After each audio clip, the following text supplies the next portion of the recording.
What if the maid quietly crying beside a billionaire's bed was connected to the darkest secret of his life? "Don't let him die the same way my husband did." The whisper was so soft, it almost disappeared beneath the sound of thunder crashing outside the mansion. Zain Rahman lay motionless beneath silk blankets, pretending to be asleep once again. For months, the Arab billionaire had tested everyone around him this way. Most people failed. They stole, lied, watched him with greedy eyes. But tonight was different, because the young maid standing beside his bed wasn't searching for jewelry, or money, or secrets.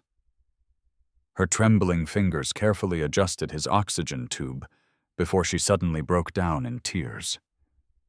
Then, she pulled an old photograph from her pocket. A wrecked black car covered in snow. Zain's heart nearly stopped, because he recognized that car instantly, and before he could react, Claire whispered something that turned his blood cold. "The man my husband died saving never even came back." The room fell silent, and for the first time in years, the billionaire was terrified. "Before we continue, tell me where you're watching from and what time it is there. And if you love emotional billionaire stories with shocking twists, don't forget to subscribe so you never miss the next chapter." The rain continued hammering against the enormous glass windows of the Rahman estate, long after Claire Bennett quietly slipped out of Zain Rahman's bedroom. She moved silently through the dark hallway, clutching the medicine tray tightly against her chest, trying to steady her breathing. Behind her, inside the dim room lit only by the glow of city lights, Zain slowly opened his eyes. His expression had completely changed.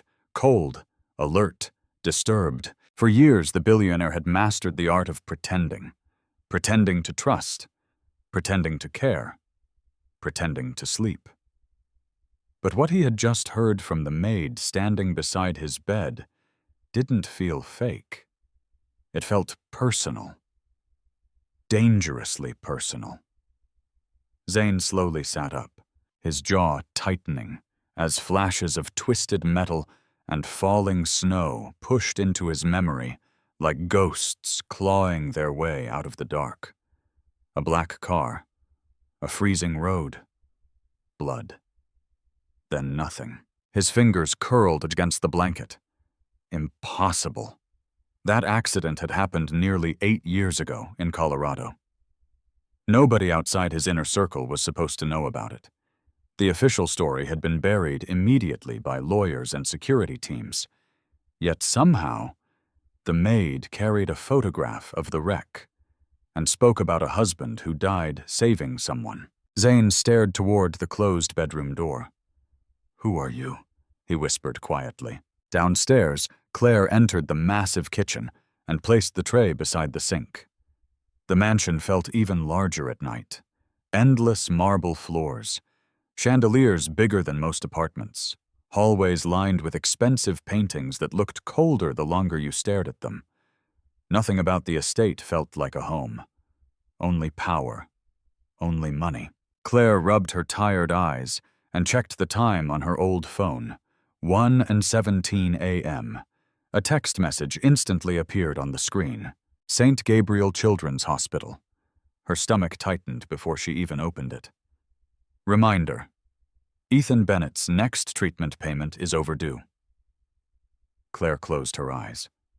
For a moment, she couldn't breathe. Then another message appeared from an unknown number. If payment is not received by Friday, treatment scheduling may be delayed. Her hands began shaking. "No," she whispered. Across the kitchen, the elderly security guard Samuel Brooks quietly entered, carrying a flashlight and dripping rainwater from his jacket. "You all right there, kid?" he asked gently. Claire immediately forced a smile. "Yeah, just tired." Samuel studied her face for a second. He had worked at the mansion longer than almost anyone, long enough to recognize pain when he saw it. That man upstairs, one he muttered carefully. He makes people nervous. Claire gave a weak laugh. That obvious? Us. Samuel nodded. Half this staff walks around like they're afraid to breathe too loudly. Claire looked down at the polished marble floor. They say he fires people for almost anything. He does. The answer came so quickly it made her blink. Samuel sighed and leaned against the counter. But honestly, he continued, I think the man stopped trusting people a long time ago. Upstairs, Zane stood beside the giant bedroom window overlooking downtown Chicago. The storm painted reflections across the glass, while he held the old memory in his mind like a loaded weapon. His assistant had once stolen $14 million from him. A business partner had secretly leaked private company data. Even his former fiancée had sold stories about him to the media. Every betrayal carved something out of him piece by piece. Eventually, he stopped believing kindness existed unless someone wanted something in return. That was why he created the tests, the fake sleeping, the staged mistakes, the hidden cash, the silent observations. People always revealed themselves eventually. Always. But Claire Bennett didn't fit the pattern, and that made her dangerous. A soft knock interrupted his thoughts. Come in. Victor Sloan entered wearing a perfectly tailored gray suit, despite the late hour.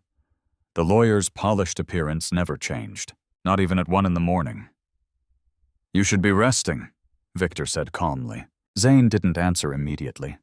Instead, he studied the man carefully. Victor had been beside him for nearly 10 years.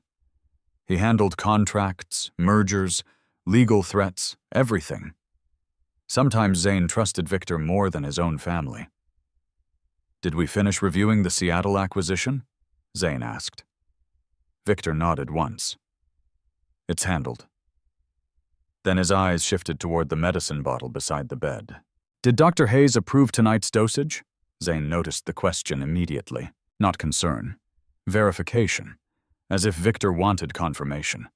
Something about it irritated him. Yes, Zane answered coldly. Victor relaxed slightly. Tiny movement. Easy to miss. But Zane noticed everything. Get some sleep, Victor said before leaving. The moment the door closed, Zane's face darkened again. Downstairs, Claire finally sat alone inside the staff laundry room. Exhaustion weighed on her entire body. She removed a folded photograph from her pocket and stared at it under the dim light. A smiling man stood beside her in the picture, holding a little boy wrapped in a winter coat. Daniel Bennett. Her husband. Ethan's father. Claire gently brushed her thumb across the faded image. You always tried to save people, she whispered. Tears filled her eyes again. Daniel had died 3 years earlier after pulling a stranger from a crashed vehicle during a snowstorm. By the time emergency crews arrived, Daniel had collapsed from internal injuries and exposure.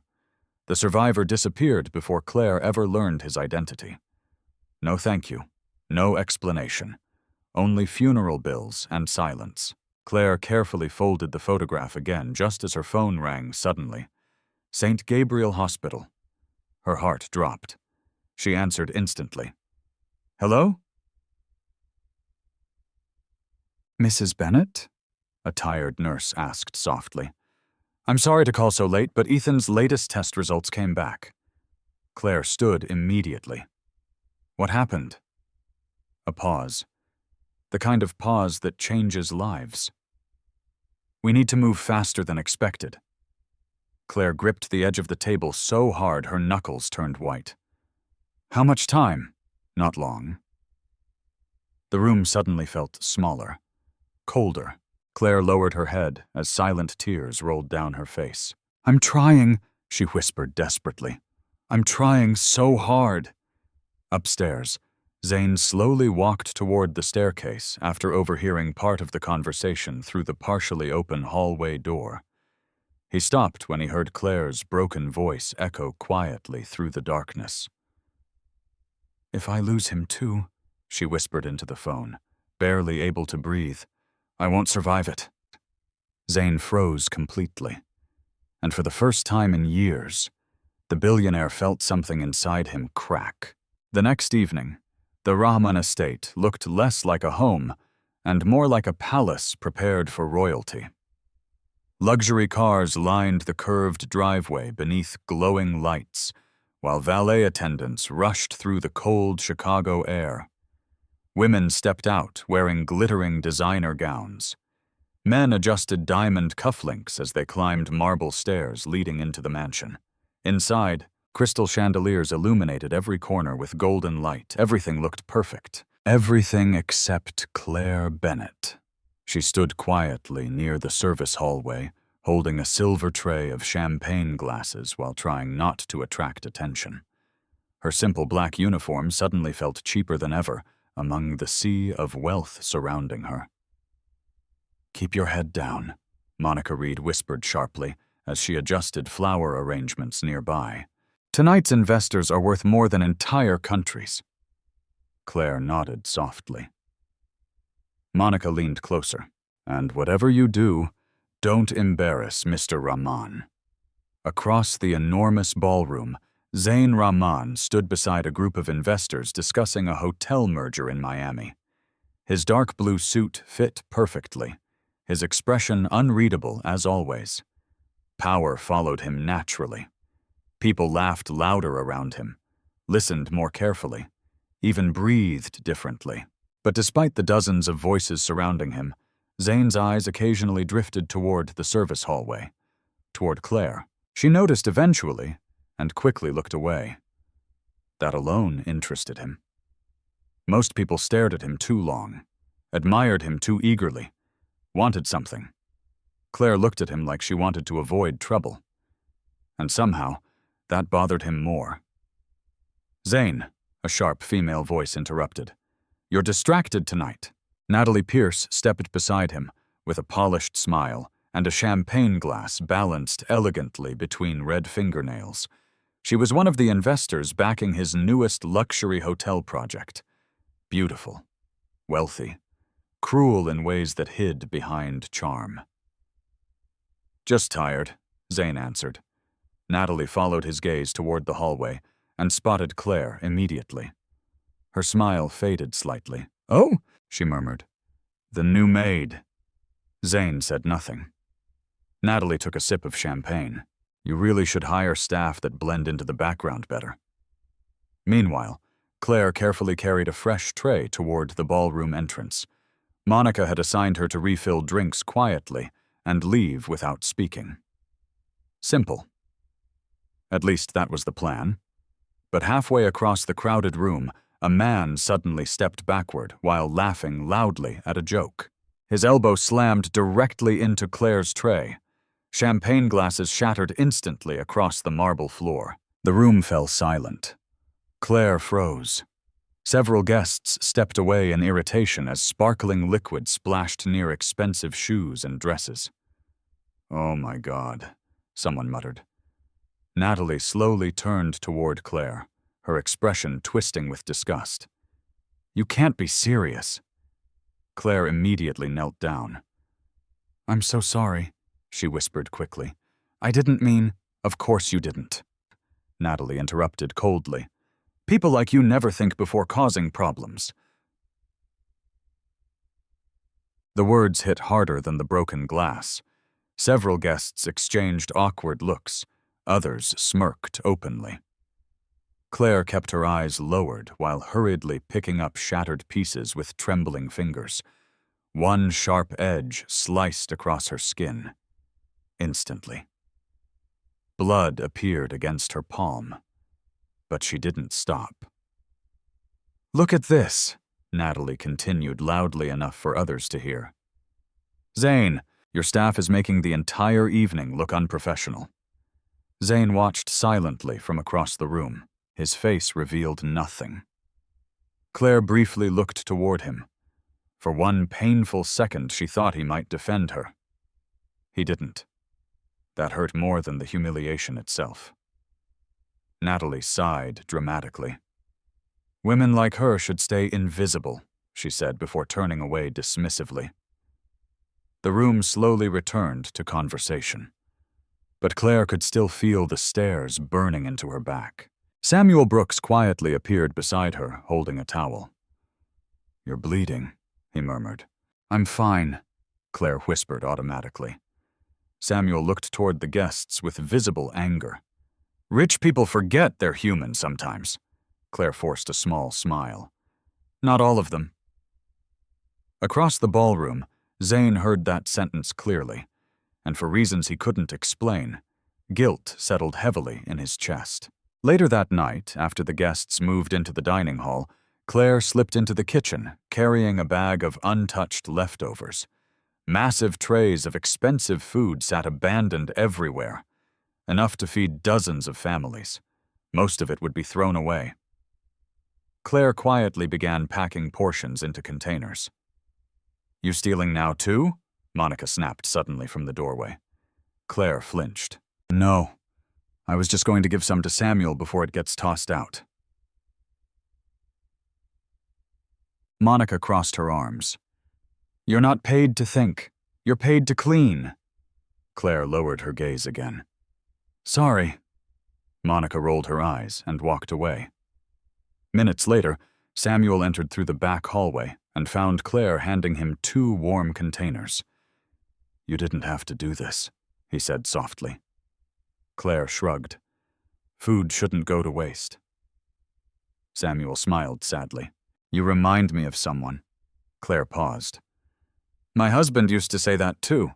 From the dark hallway outside the kitchen, Zane silently watched the entire interaction. No cameras, no audience, no opportunity for Claire to gain anything. Yet she still gave away her own meal. Zane's suspicion deepened. Either the woman was genuinely kind, or she was the best liar he had ever met. Upstairs, long after the investors left, Zane sat alone inside his office reviewing financial reports when voices echoed faintly from the hallway outside. Victor Sloan. "And Dr. Leonard Hayes." The billionaire frowned immediately. The conversation sounded tense. "You're increasing the dosage too much," Dr. Hayes whispered nervously. Victor's voice remained calm. "He's unstable already. We just need more time until the merger finalizes." Zane slowly stood from his chair. His expression darkened instantly. "He's asking questions now," Dr. Hayes continued. "This could become dangerous."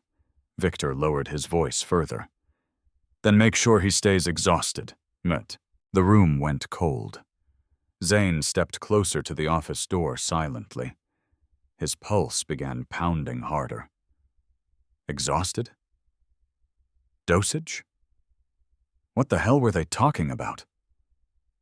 Suddenly, footsteps approached. Zane moved away from the door just before Victor entered carrying paperwork like nothing had happened. "Everything all right?" Victor asked smoothly. Zane studied him carefully. Too carefully.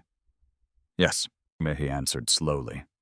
Victor smiled politely, but his eyes looked tense. After Victor finally left, Zane remained motionless for nearly a full minute.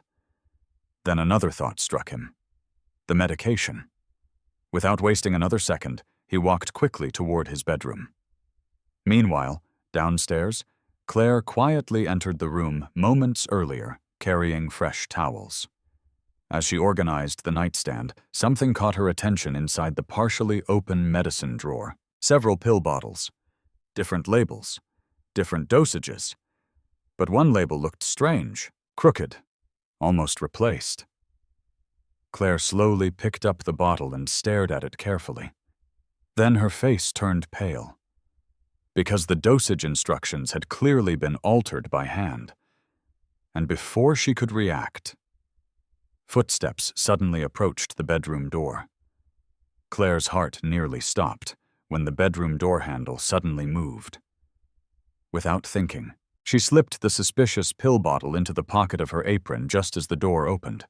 Zain Rahman stepped inside. The billionaire immediately noticed the tension in her posture. Claire quickly lowered her eyes. "I was just replacing the towels, sir." Zane didn't answer right away. Instead, he slowly walked farther into the room, studying her carefully beneath the soft glow of the bedside lamp. His sharp eyes missed very little, especially fear, especially secrets. "You're here late," he finally said. Claire nodded once. "Monica asked me to finish the upstairs rooms." Zane loosened his tie slightly, exhaustion visible beneath the cold control he carried around like armor. For a brief moment, neither of them spoke. Then Claire quietly noticed the untouched medication still sitting on the nightstand. "You forgot your medicine again," she said before stopping herself. The words slipped out too naturally, too personally. Zane raised an eyebrow. "You checking on me now?" Claire immediately looked uncomfortable. "No, sir, I just noticed." Zane continued staring at her. Most employees avoided speaking to him unless necessary, but Claire spoke carefully, like someone genuinely worried rather than trying to impress him. It unsettled him. "Leave it," he said quietly. Claire hesitated. Then, against her better judgment, she spoke again. "You should take it on time." Zane almost laughed, not because it was funny, because nobody had spoken to him like that in years. Not investors, not lawyers, not employees. Certainly not someone working inside his mansion. "You sound like a doctor," he muttered. Claire forced a tiny smile. "My husband used to hate taking medicine, too." The atmosphere shifted instantly. Zane's expression hardened slightly. There it was again. The husband. The dead man connected somehow to the accident buried deep inside Zane's past. Claire quietly adjusted the blanket near the edge of the bed before stepping back. "You should rest, sir." Then she turned and left the room. But Zane didn't miss the sadness hidden in her eyes. Hours later, the mansion fell silent again beneath the heavy Chicago rain. Most of the staff had gone to sleep, but not Zane. And not Claire. From inside his dark bedroom, Zane once again pretended to sleep, while Claire cleaned quietly nearby. The soft sound of fabric folding and drawers closing filled the room. For several minutes, she said nothing. Then, softly, almost like she was talking to herself, she whispered, "You know, Ethan has your stubbornness." Zane remained perfectly still. Claire gave a tired little laugh. "Daniel used to drive me crazy, too." Her voice carried warmth now. Pain mixed with love. She carefully dusted the bookshelf while continuing quietly. "He always stopped to help people. Didn't matter who they were." Zane felt tension slowly building in his chest. Claire paused beside the window. "The night he died," she whispered. "We were driving home from my sister's house." The billionaire's fingers tightened slightly beneath the blanket. Outside, thunder echoed across the city. "There was this horrible snowstorm," Claire continued softly. "Nobody else was on the road." Her voice began shaking. Then Daniel saw headlights upside down near the trees. Flash, snow, metal. Zane suddenly saw fragments inside his mind again. Broken glass. Blood on the steering wheel. Cold air entering the destroyed car. "He didn't even think," Claire said quietly. "He just ran into the snow." Zane's breathing slowed carefully. "He pulled a man out of the wreck before the car caught fire." The billionaire felt ice spread through his body. Claire lowered her head. "But Daniel got hurt during the crash, too. Internal bleeding." Her voice cracked painfully. He kept saying the stranger needed help first, and Zane closed his eyes beneath the darkness. "Oh God," Claire whispered softly. "He died before sunrise." This silence filled the room. Heavy. Crushing. And the man he saved disappeared before we ever learned who he was. The words hit harder than anything Zane had heard in years, because deep down, he already knew. The accident, the storm, the timeline. It was him. Before Zane could process the weight of that realization, Claire suddenly walked closer to the bed. "You know what's strange? You," when she whispered sadly. "I used to hate rich people after that." Her fingers gently adjusted the blanket near his shoulder again. "I thought money made people selfish." Zane's throat tightened. "But then Ethan got sick," Claire continued, "and I realized pain doesn't care if you're rich or poor." She looked toward the sleeping billionaire. "I think lonely people suffer the most." For the first time in years, Zane felt ashamed, not because of his money, because of his silence. Claire finally finished cleaning and quietly left the room. But downstairs, another pair of eyes watched her carefully from the shadows.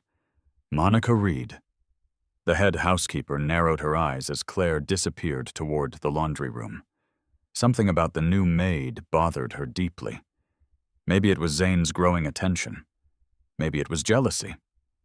Or maybe Monica simply hated seeing kindness survive inside a place like the Rahman mansion. The next morning, tension spread through the estate immediately. One of Natalie Pierce's diamond earrings had disappeared after the investor dinner.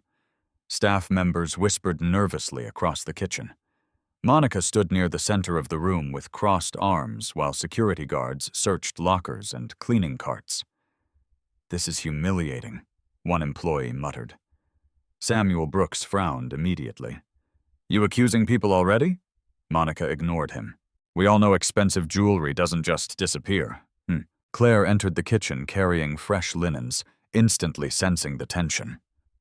"What happened?" Monica slowly turned toward her. "A diamond earring is missing." Claire's stomach dropped. "And until we find it," Monica continued coldly, "nobody leaves." Security began checking carts one by one. The room filled with nervous silence. Then one guard suddenly stopped beside Claire's cleaning supplies. "Wait." Everyone turned. The guard reached into Claire's cart slowly and pulled out a small velvet jewelry box. Claire froze completely. "No," she whispered. The box opened. Inside sat Natalie Pierce's missing diamond earrings. The room erupted instantly. "Oh my God! I knew it! Unbelievable!" Claire stared in horror. "I didn't take those." Monica's face twisted with satisfaction. "Then how did they end up in your cart?" Claire's breathing became uneven. "I swear I've never seen them before." Nobody moved. Nobody spoke. Then slowly, from the hallway entrance, Zane Rahman appeared. And the expression on his face made everyone suddenly nervous. The kitchen fell completely silent as Zane Rahman stepped into the room. Nobody moved. Nobody even seemed to breathe. Claire stood frozen beside her cleaning cart, while the diamond earrings sparkled inside the velvet box like evidence already deciding her fate. Monica Reed crossed her arms confidently. "We found them in her cart," she announced before anyone could speak. Several employees immediately looked away from Claire, as if guilt were contagious. Claire's throat tightened painfully. "I didn't steal anything," she whispered. But the words sounded weak beneath the weight of suspicion already filling the room. Victor Sloan appeared moments later behind Zane, calm and perfectly composed as always. "What's going on?" the lawyer asked smoothly. Monica wasted no time answering. Miss Pierce's missing earrings were hidden in Claire's supplies. Victor's expression darkened immediately. "That's extremely serious." Claire looked desperately toward Zane. For one brief moment, hope flickered inside her chest. Maybe he would believe her. Maybe after everything. But Zane's face remained unreadable. Cold. Controlled. Dangerous. "Everyone out," he ordered quietly. The staff quickly scattered, whispering nervously as they disappeared into the hallways. Only Monica, Victor, Samuel, Claire, and Zane remained inside the kitchen. Samuel stepped forward first. "Sir, something feels wrong here." Monica snapped immediately. You think the jewelry magically walked into her cart? Samuel frowned. I think desperate people get blamed easily. Claire lowered her eyes as humiliation burned through her entire body.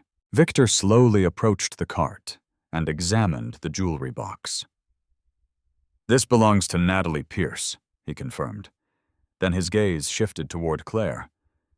Do you understand how valuable these are? Claire nodded shakily.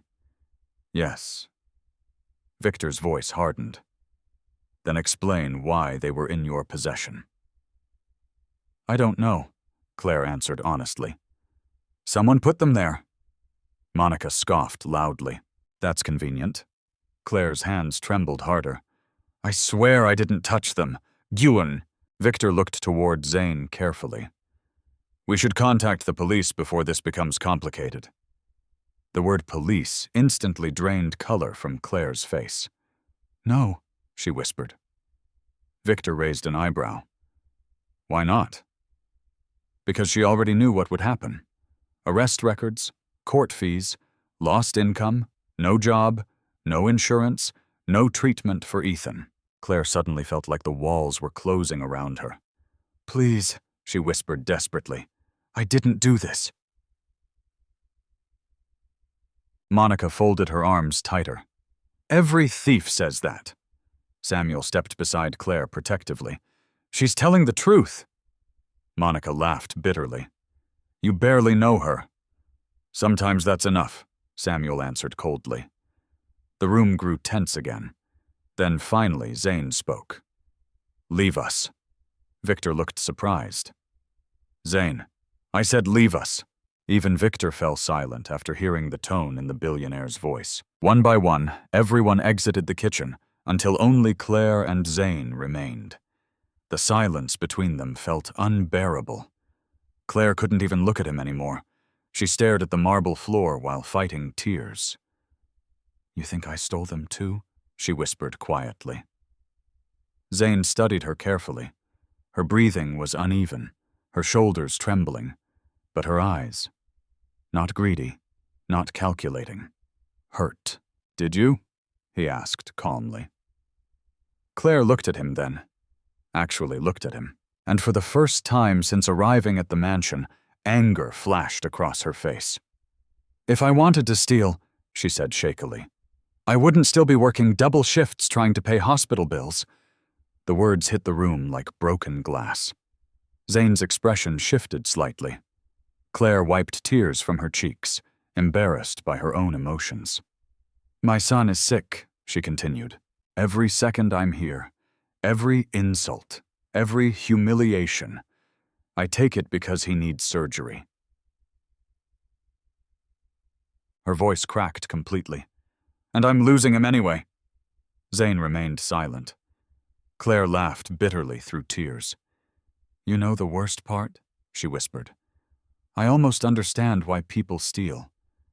That sentence lingered heavily between them, because for the first time, Zane saw something raw beneath her calm behavior. Exhaustion. Fear. A mother drowning slowly while pretending she could still breathe. But then Claire straightened herself quietly. I didn't take the earrings, she said firmly. And I never would. Zane stared at her for several seconds before finally speaking.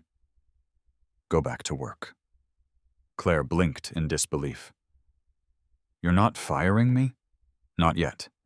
The answer confused her even more, but she nodded quietly and left the kitchen without another word. The moment she disappeared, Zane's expression hardened instantly.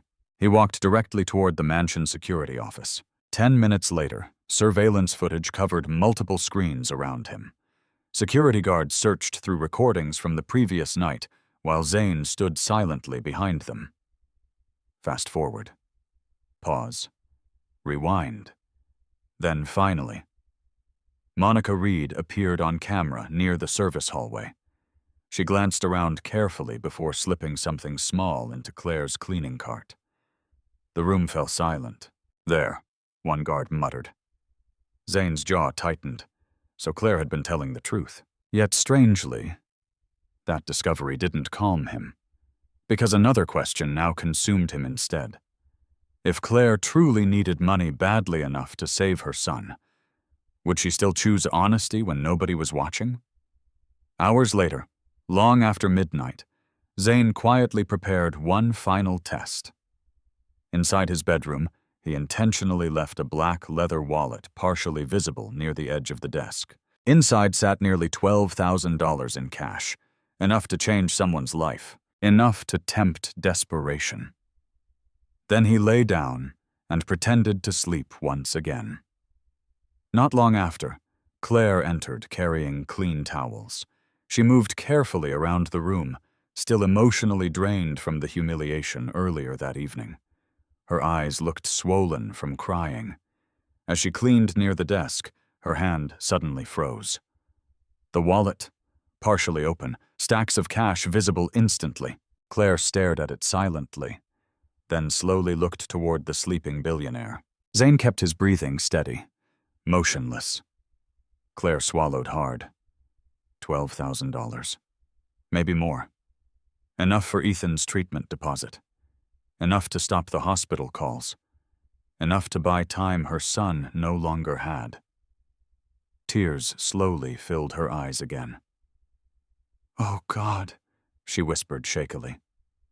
She picked up the wallet with trembling fingers. Behind closed eyelids, Zane listened carefully. Every movement, every breath. Claire opened the wallet fully. The thick stacks of money nearly made her dizzy.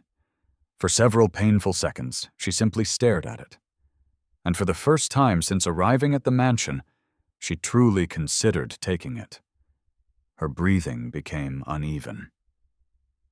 "You'd hate me for this," she whispered softly, thinking about Ethan. Then suddenly, she broke down crying. Not quietly, not gracefully. The kind of crying that comes from total exhaustion. Claire clutched the wallet tightly against her chest while tears streamed down her face. "You deserve better than this," she whispered through sobs, thinking about her son. Zane felt something twisting painfully inside him.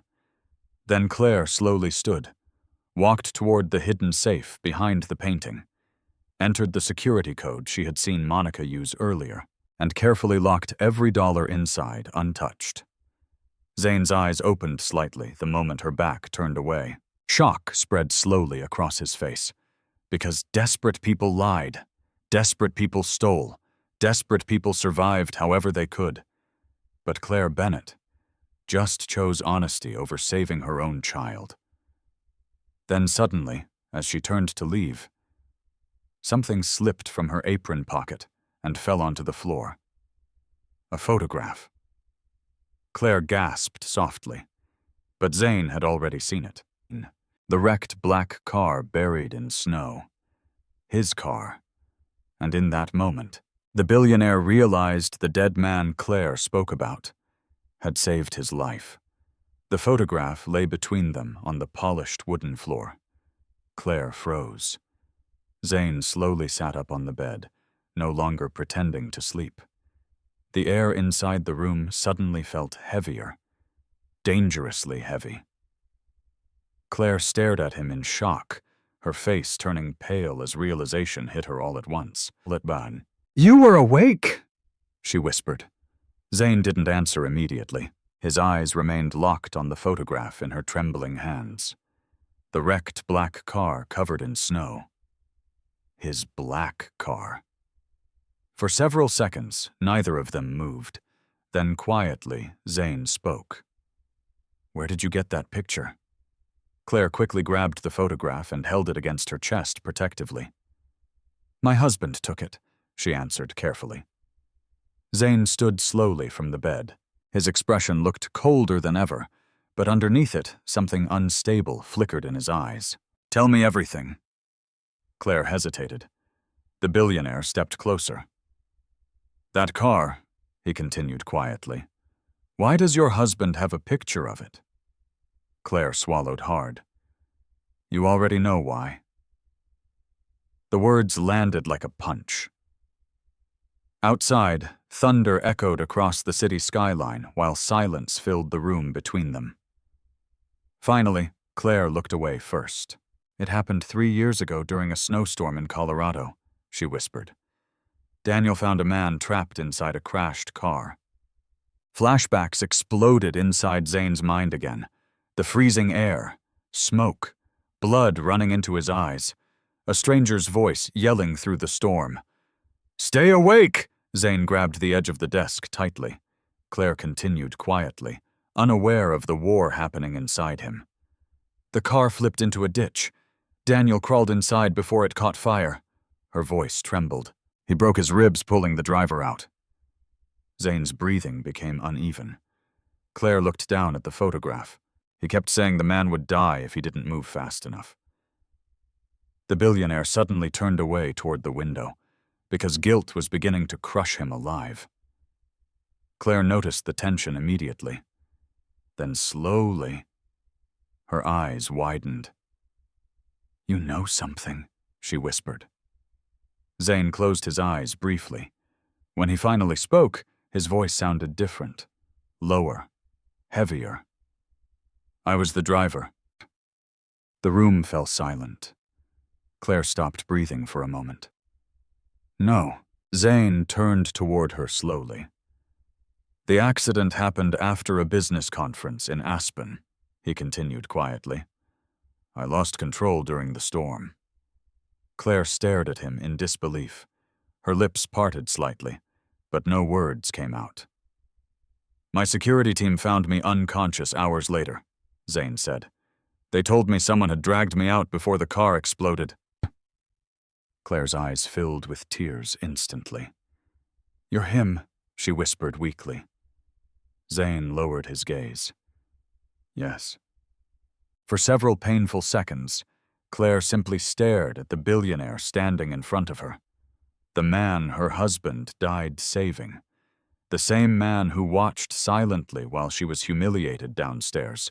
The same man who tested her like she was a criminal. Emotion suddenly exploded across her face. "You disappeared," she said shakily. Zane looked up. Claire's voice broke completely. "My husband died saving you, and you disappeared." The pain in her words hit harder than anger ever could. Zane stepped closer. "I didn't know who saved me."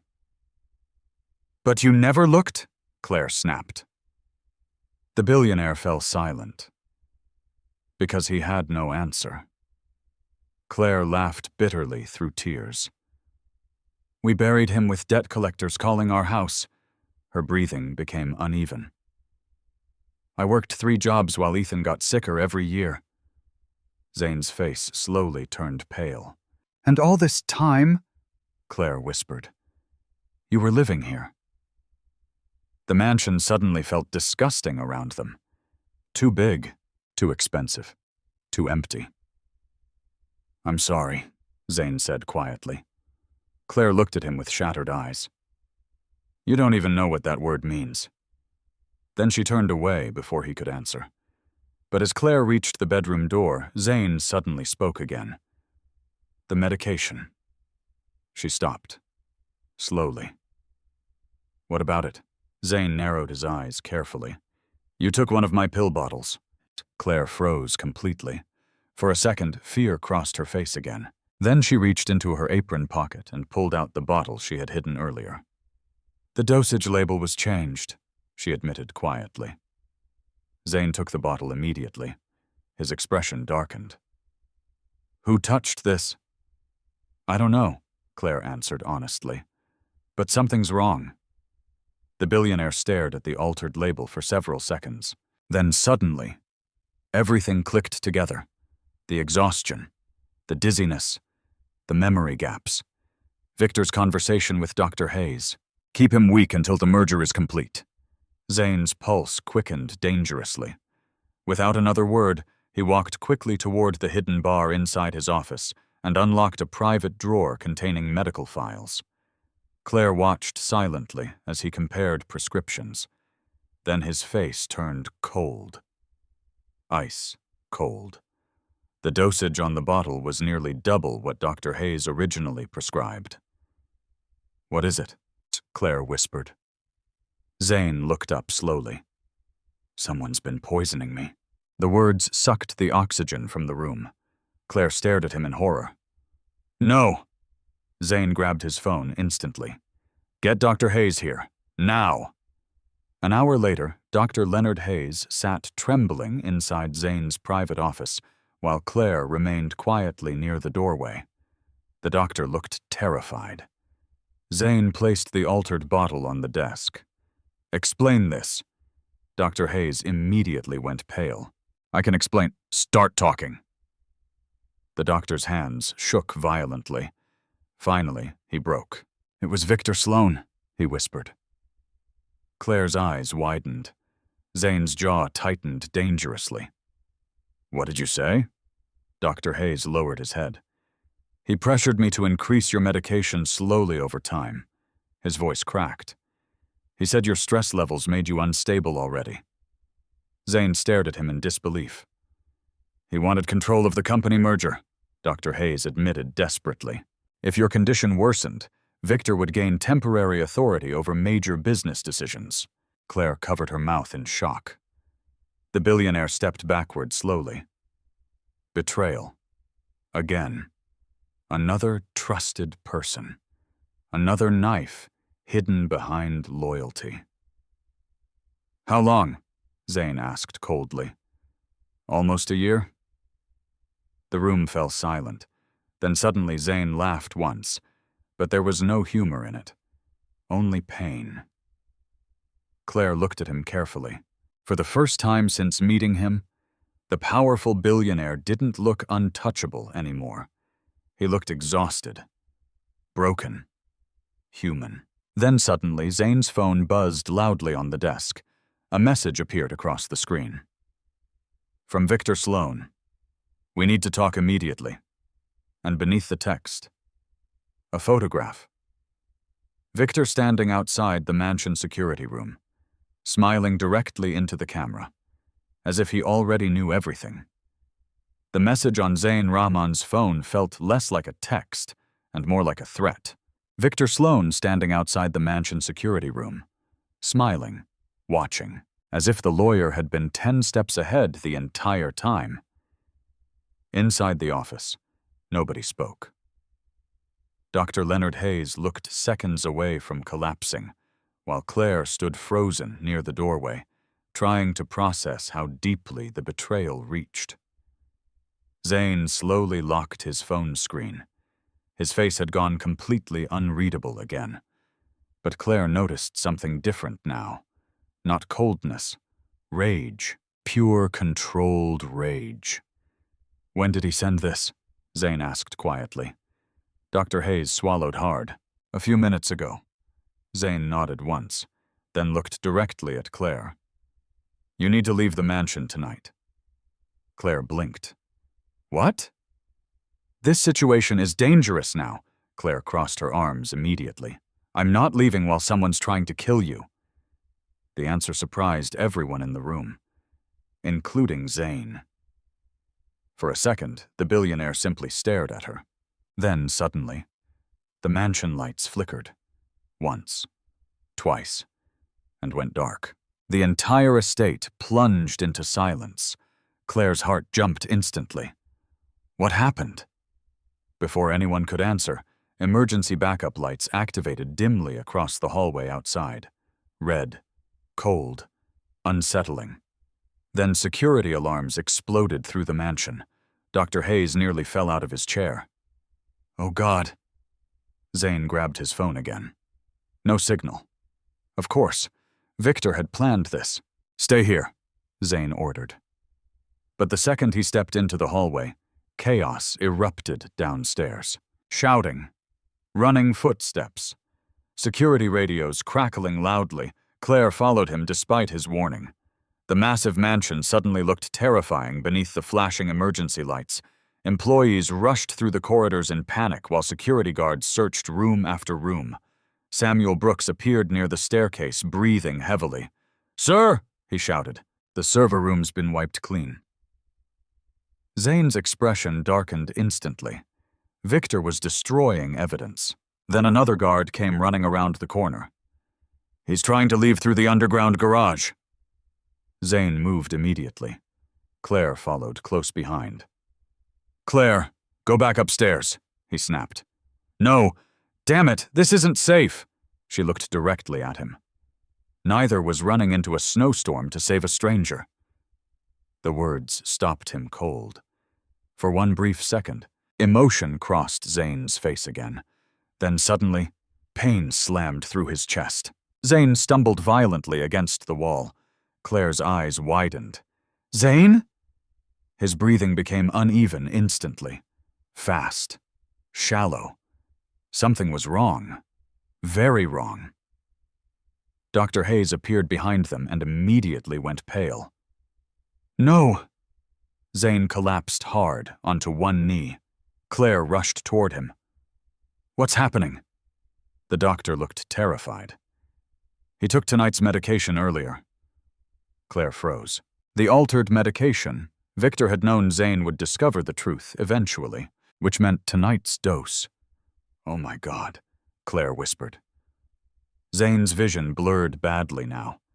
His heartbeat pounded unevenly beneath his ribs while dizziness crashed over him in violent waves. Staff members panicked around them. "Call an ambulance! He's not breathing right!" Claire grabbed Zane's wrist immediately, checking his pulse. Her face turned pale. "It's dangerously irregular, Doctor." Hayes shook visibly. "I need his emergency injection kit." Claire suddenly remembered something. The medicine cabinet. She sprinted upstairs without waiting. Inside Zane's bedroom, drawers hung partially open from the earlier confrontation.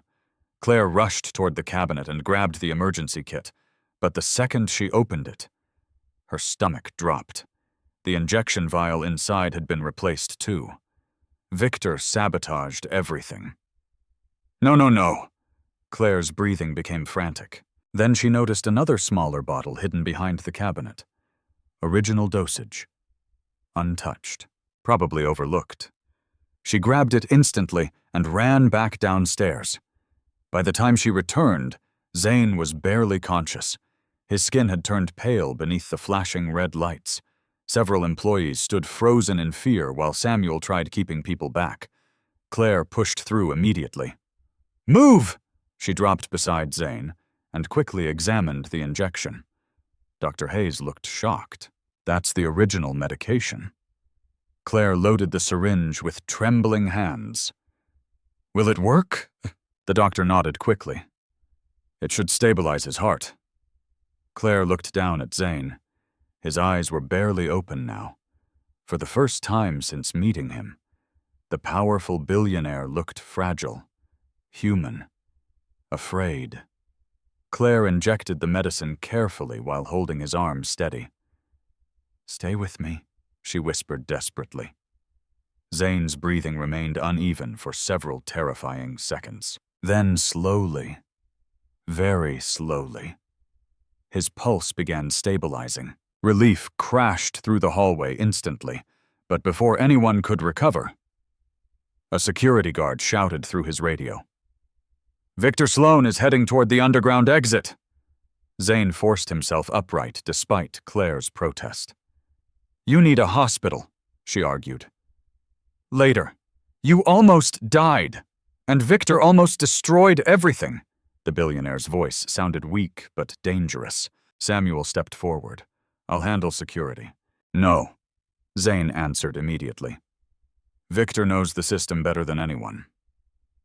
Then his eyes shifted toward Claire. "Come with me."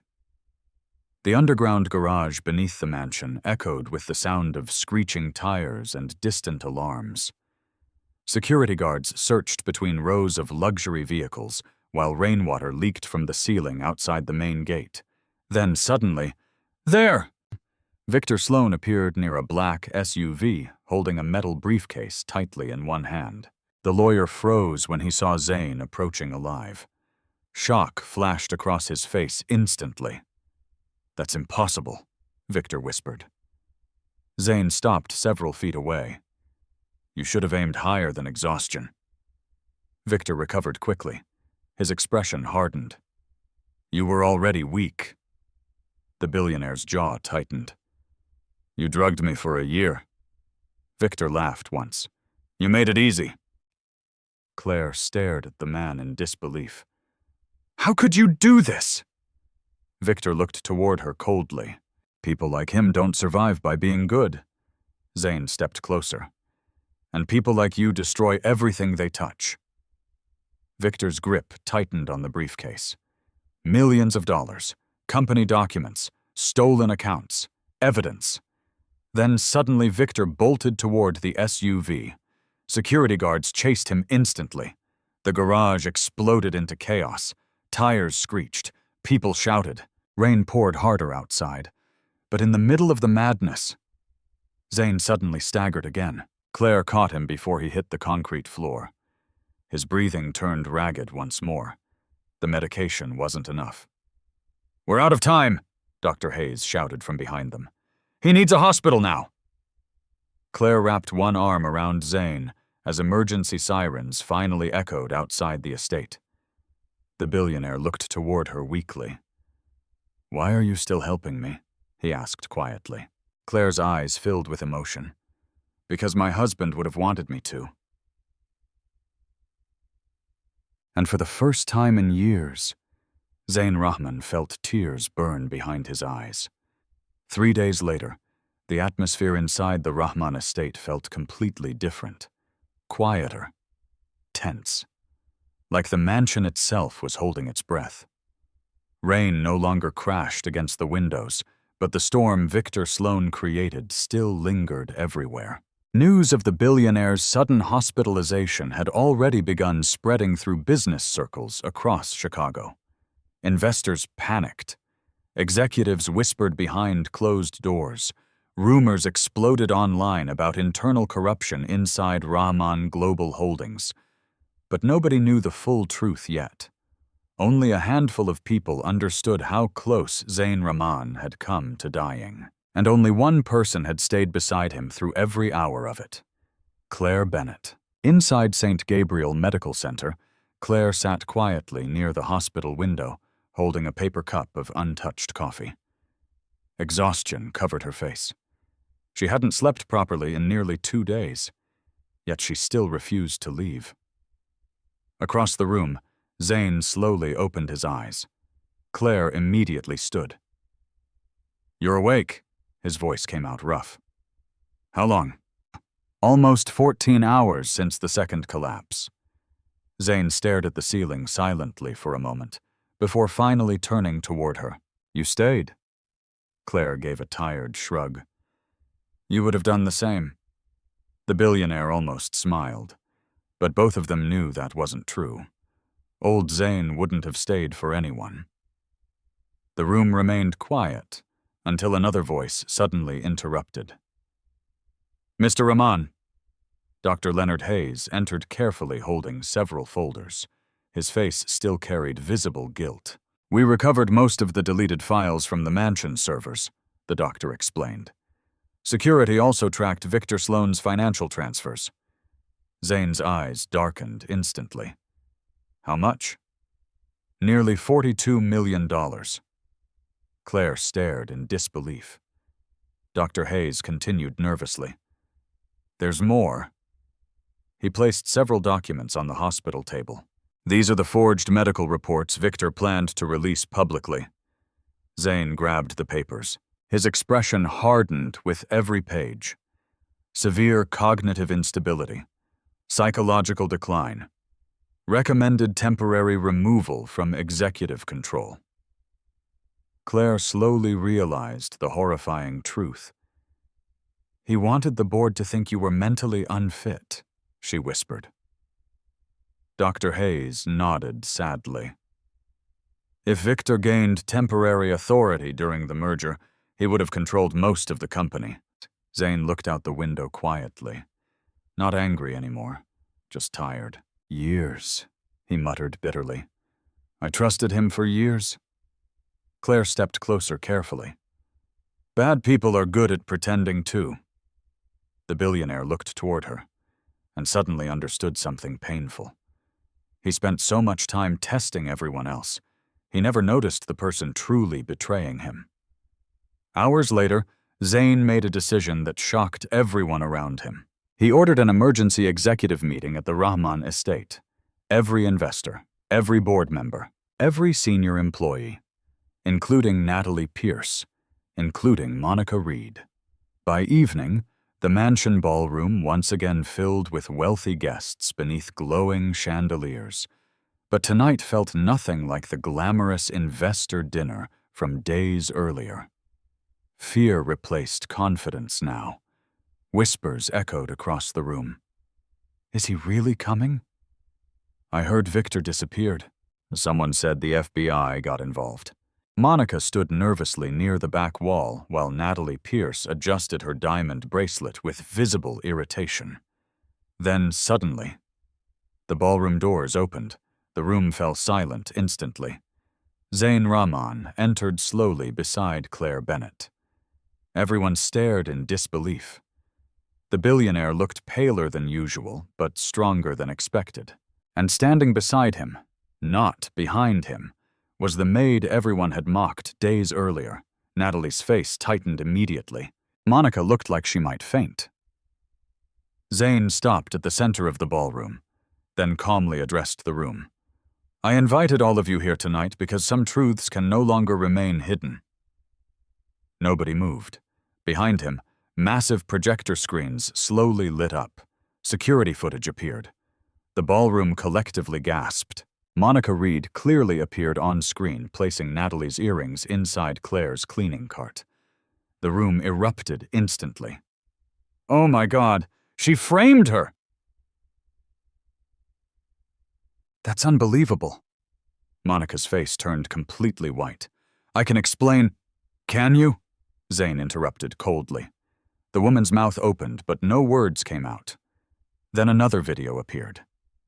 Victor Sloan entering Zayn's private office repeatedly late at night, changing medication bottles, accessing confidential files, ordering server deletions.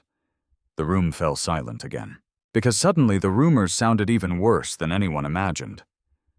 Zayn stepped forward slowly.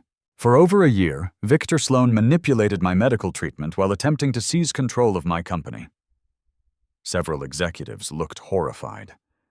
Natalie Pierce whispered softly. My God. He forged medical reports, Zayn continued, transferred company funds illegally, and nearly killed me. Claire noticed people staring at Zayn differently now, not as an untouchable billionaire, as a man who survived betrayal. Then Zayn's expression shifted. Softer, more emotional. There's something else you all deserve to know. The billionaire looked toward Claire. Every eye in the room followed. 3 years ago, he said quietly, I survived a car accident during a snowstorm in Colorado. Claire lowered her gaze. A stranger pulled me from the wreck before the vehicle exploded. The ballroom remained completely silent. That stranger died saving my life. Several people exchanged uncomfortable looks. Then Zayn's voice cracked slightly for the first time. That man was Daniel Bennett. Claire closed her eyes as emotion overwhelmed her again. And this woman, Zayn continued while looking directly at her, is the widow of the man I owe my life to. The room froze. Natalie Pierce's face lost all color. Samuel Brooks quietly lowered his head. Monica began crying silently. Nobody expected what happened next. Zayn turned fully toward Claire in front of everyone. Then the billionaire, the powerful, feared, emotionally distant billionaire, spoke words nobody in that mansion ever imagined hearing. I failed your family, he said quietly. Claire's eyes filled instantly. But I won't fail them again. Zayn reached into his suit jacket and removed a folder. Inside were hospital approvals, specialist appointments, full financial coverage for Ethan's surgery. The room stared in disbelief. I'm personally funding every medical expense, Zayn announced, effective immediately. Claire covered her mouth as tears streamed down her face. But Zayn wasn't finished. He looked toward the executives. And starting tonight, Rahman Global will establish a healthcare foundation in Daniel Bennett's name for families who can't afford life-saving treatment. Several investors looked stunned. Natalie Pierce whispered, "That's worth millions." Zane's eyes turned cold again. "Money means nothing if it costs your humanity." The room fell silent once more. Then suddenly, Claire's phone rang loudly in her pocket. Her heart dropped instantly when she saw the caller ID. St. Gabriel Hospital. Hands trembling, she answered. "Yes?" The nurse on the other end sounded panicked. "Mrs. Bennett, Ethan's condition just changed." Claire's entire face drained of color. "What happened?" The nurse hesitated briefly, then spoke the words every mother fears most. "You need to come now." Claire Bennett barely remembered leaving the mansion. One moment she stood beneath crystal chandeliers while shocked investors stared at her in silence. The next, she was running through the hospital entrance with tears streaming down her face. "Ethan!" she cried breathlessly. Zain Rahman followed only seconds behind, despite doctors warning him to rest after his collapse. His body still felt weak, but he ignored the pain completely. Nothing mattered except getting Claire to her son. Inside St. Gabriel Medical Center, nurses rushed quickly through the hallways, while monitors beeped in distant rooms. The smell of antiseptic filled the air. A doctor approached them immediately. "Mrs. Bennett?" Claire grabbed his arm desperately. "What happened?" The doctor's expression softened. "Ethan's condition became unstable an hour ago. We moved him into emergency observation." Claire's knees nearly gave out. Zain steadied her before she collapsed completely. "Can I see him?" she whispered. The doctor nodded carefully. But only briefly. Moments later, Claire stepped into the small hospital room with trembling hands. Ethan Bennett looked impossibly tiny beneath the blankets.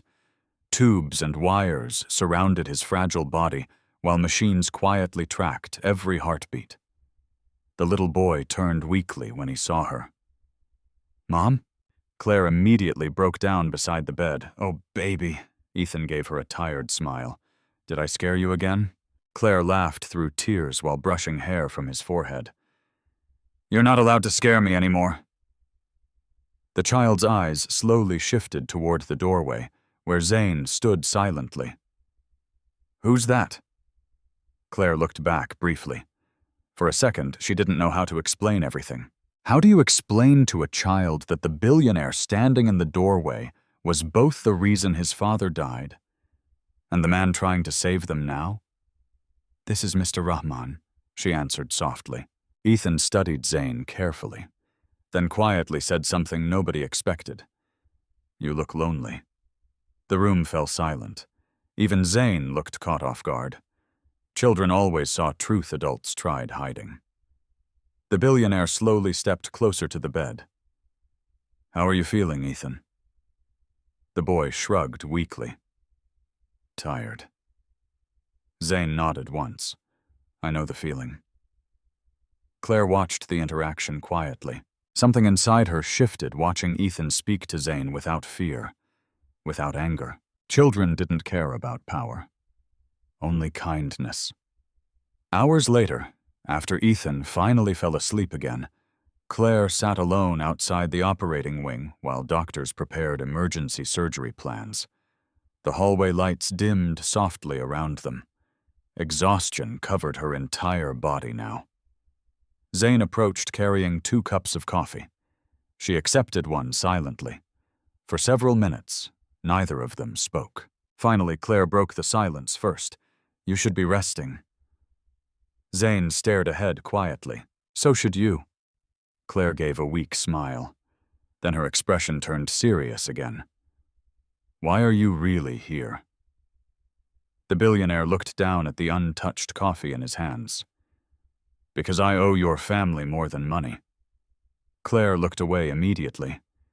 "You don't owe us guilt either." Zain's jaw tightened slightly. "That's easy for you to say." The hallway became quiet again. Then slowly, almost painfully, Zane finally admitted the truth he spent years burying. After the accident, I stopped believing in people. Claire listened silently. I trusted the wrong people over and over again, he continued quietly. Every relationship became transactional. Every smile looked fake. His voice lowered further. So I started testing everyone. Claire thought about the fake sleeping, the hidden wallet, the constant suspicion. You were waiting for people to disappoint you, she whispered. Zane nodded once. Yes. Claire stared at the floor for several seconds before finally speaking. Pain changes people. The billionaire looked toward her. My husband's death almost destroyed me, she admitted softly. There were days I hated the world so much I could barely breathe. Emotion slowly filled her eyes again. But Ethan needed me. Zane remained silent. Claire looked toward the operating room doors. So I had two choices, she whispered. Become bitter, or become kinder. Those words hit harder than any accusation ever could, because Zane suddenly realized something terrifying. Claire suffered more than most people he knew. Yet somehow, she still chose kindness. Meanwhile, across the city, news channels exploded with reports about Victor Sloan's arrest. Massive corporate fraud, attempted financial takeover, medical manipulation. Reporters crowded outside the Rahman estate, while federal investigators removed boxes of evidence from the mansion. Inside the hospital, though, none of it mattered. Not anymore. At 3:14 a.m., doctors finally wheeled Ethan toward surgery. Claire kissed her son's forehead carefully. I'll be right here when you wake up. The little boy nodded weakly before disappearing behind the operating room doors. Then the waiting began. The longest hours of Claire's life. She paced endlessly through the hallway while fear consumed every thought inside her head. What if they were too late? What if Ethan never woke up again? At one point, Claire nearly collapsed emotionally. I can't lose him, she whispered shakily. Zane stepped beside her immediately. You won't. But what if... You won't, he repeated firmly. Claire looked at him, and for the first time since meeting him, she truly believed him. Hours passed slowly beneath cold hospital lights. Sunrise finally began glowing faintly through the windows when the operating room doors opened. Claire shot to her feet instantly. The surgeon removed his mask slowly. For one terrible second, nobody spoke. Then, the surgery was successful. Claire completely broke down. A sob escaped her chest as relief crashed through her entire body all at once. She covered her face while tears streamed uncontrollably through her fingers. Oh, thank God! Zane quietly caught her before she lost balance completely. Claire hugged him tightly without even thinking, and surprisingly, he hugged her back. Not as a billionaire, not as a powerful businessman, just as a human being who understood pain. Later that morning, while Claire finally sat beside Ethan's recovery bed, Zane quietly walked alone through the hospital parking structure. For the first time in years, he cried. Not from fear, not from betrayal, but from the crushing realization that kindness still existed in a world he stopped believing in. Then his phone buzzed softly. Samuel Brooks had sent a news article headline, Billionaire secretly sells company shares to fund employee medical program. Zane stared at the screen silently, because Samuel had discovered the truth before the public did. During the night, while everyone focused on Victor Sloan's scandal, Zane Rahman had quietly started changing his entire empire forever. 6 months later, 6 months. Winter returned to Chicago, but this time the Rahman estate no longer felt cold. The enormous mansion still stood beneath the city skyline with its marble floors, towering windows, and golden chandeliers. The luxury remained untouched. Yet somehow, everything inside had changed. The staff no longer walked around in fear. Laughter occasionally echoed through the hallways now. Even Samuel Brooks noticed it. One snowy afternoon, the elderly security guard stood near the front entrance, sipping coffee, when Monica Reed quietly approached him. She looked different these days. Smaller somehow. Humbled. "You think he'll ever fully forgive me?" she asked softly. Samuel glanced toward the grand staircase. "Maybe the better question is whether you've forgiven yourself." Monica lowered her eyes. After publicly confessing to framing Claire, she expected immediate termination. Instead, Zain Rahman shocked everyone once again.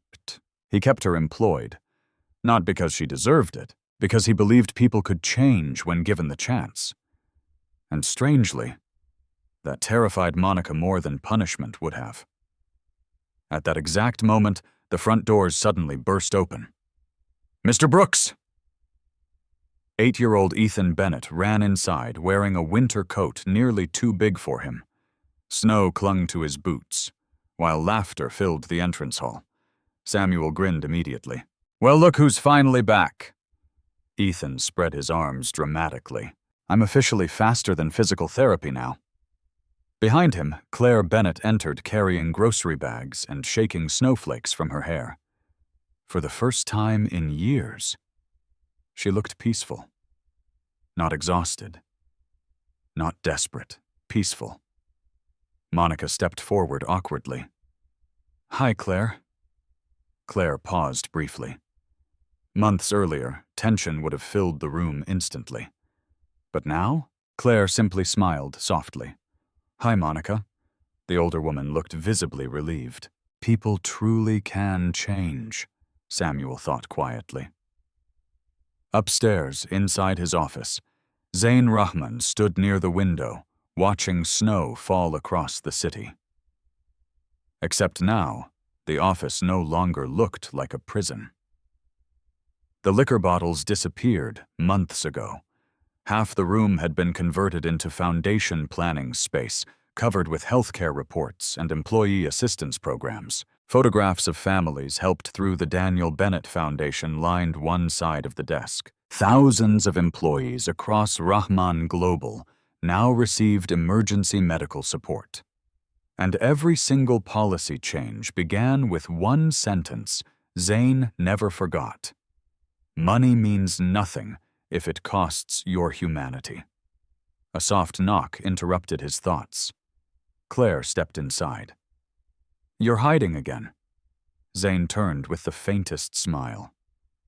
"I'm working." "You've been working for 3 straight hours." And the billionaire glanced toward the paperwork. "Technically 4. Claire laughed quietly. It still surprised her sometimes, seeing him smile naturally now. Not the fake, polished smiles he used for investors. Real ones. Human ones. "You know Ethan challenged Samuel to a snowball fight," Claire said. Zain raised an eyebrow. "That hardly seems fair. I said the same thing." "And?" Claire smiled wider. "Ethan recruited 2 housekeepers and the chef." Zain actually laughed, a full laugh. The sound stunned even him for a moment, because before Claire entered his life, silence filled this mansion more than joy ever had. Claire noticed the change, too. "You're different," she said softly. Zain looked toward the falling snow again. "So are you." For a second, neither spoke. Then quietly, Claire stepped closer to the window beside him. "Sometimes I still think about Daniel," she admitted softly. Zain's expression grew serious immediately. Claire smiled faintly through emotion. "He would have liked this version of you." The billionaire lowered his gaze. Guilt still lived inside him. Maybe it always would. "I can never repay what he did for me." Claire looked at him carefully. "You already are." Zane turned slightly toward her. You gave Ethan a future, she continued quietly. You helped families nobody else noticed. Her eyes softened. And you stopped hiding from people. Those words stayed with him, because she was right. For years, Zane pretended to sleep because it felt safer than trusting anyone awake. But now, he no longer needed the tests. No more fake vulnerability. No more traps. Claire had already shown him what real character looked like. That evening, the mansion dining room filled with warmth instead of luxury. No investors, no executives, no business meetings, just dinner. Simple homemade food covered the table, while Ethan excitedly explained how he planned to beat Samuel in another snowball fight tomorrow. You cheated, Samuel argued dramatically. I used strategy, Ethan corrected proudly. Claire laughed while setting plates down. And across the table, Zane quietly watched them all. This was the thing money never bought him. Peace. For years he chased power believing control could protect him from pain. Instead, it isolated him, turned him cold, suspicious, lonely. Then one exhausted maid walked into his mansion carrying grief heavier than his own, and somehow still chose kindness. Ethan suddenly pointed toward Zane. Mom says you used to never sleep. Claire immediately looked embarrassed. I did not say it like that. You kinda did, Ethan replied. Samuel laughed loudly. Zane shook his head with amusement. Then Ethan asked the question nobody expected. Do you still fake sleep now? The room went silent for half a second. Claire nearly choked on her drink. But surprisingly, Zane smiled softly. No. Why not? The billionaire looked around the table slowly before answering. Because I finally stopped being afraid of the people around me. Claire felt emotion tighten inside her chest.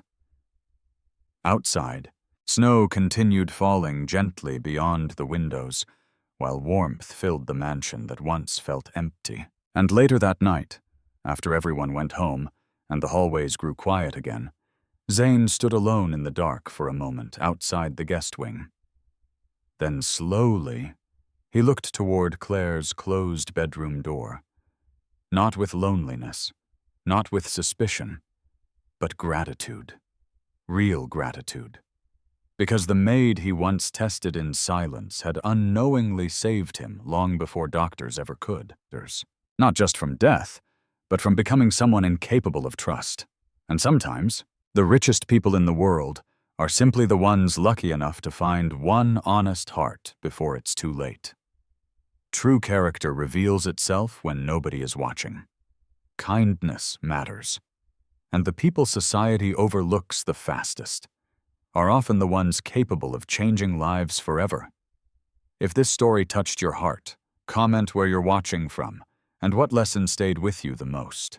And don't forget to subscribe for more emotional billionaire stories with powerful life lessons.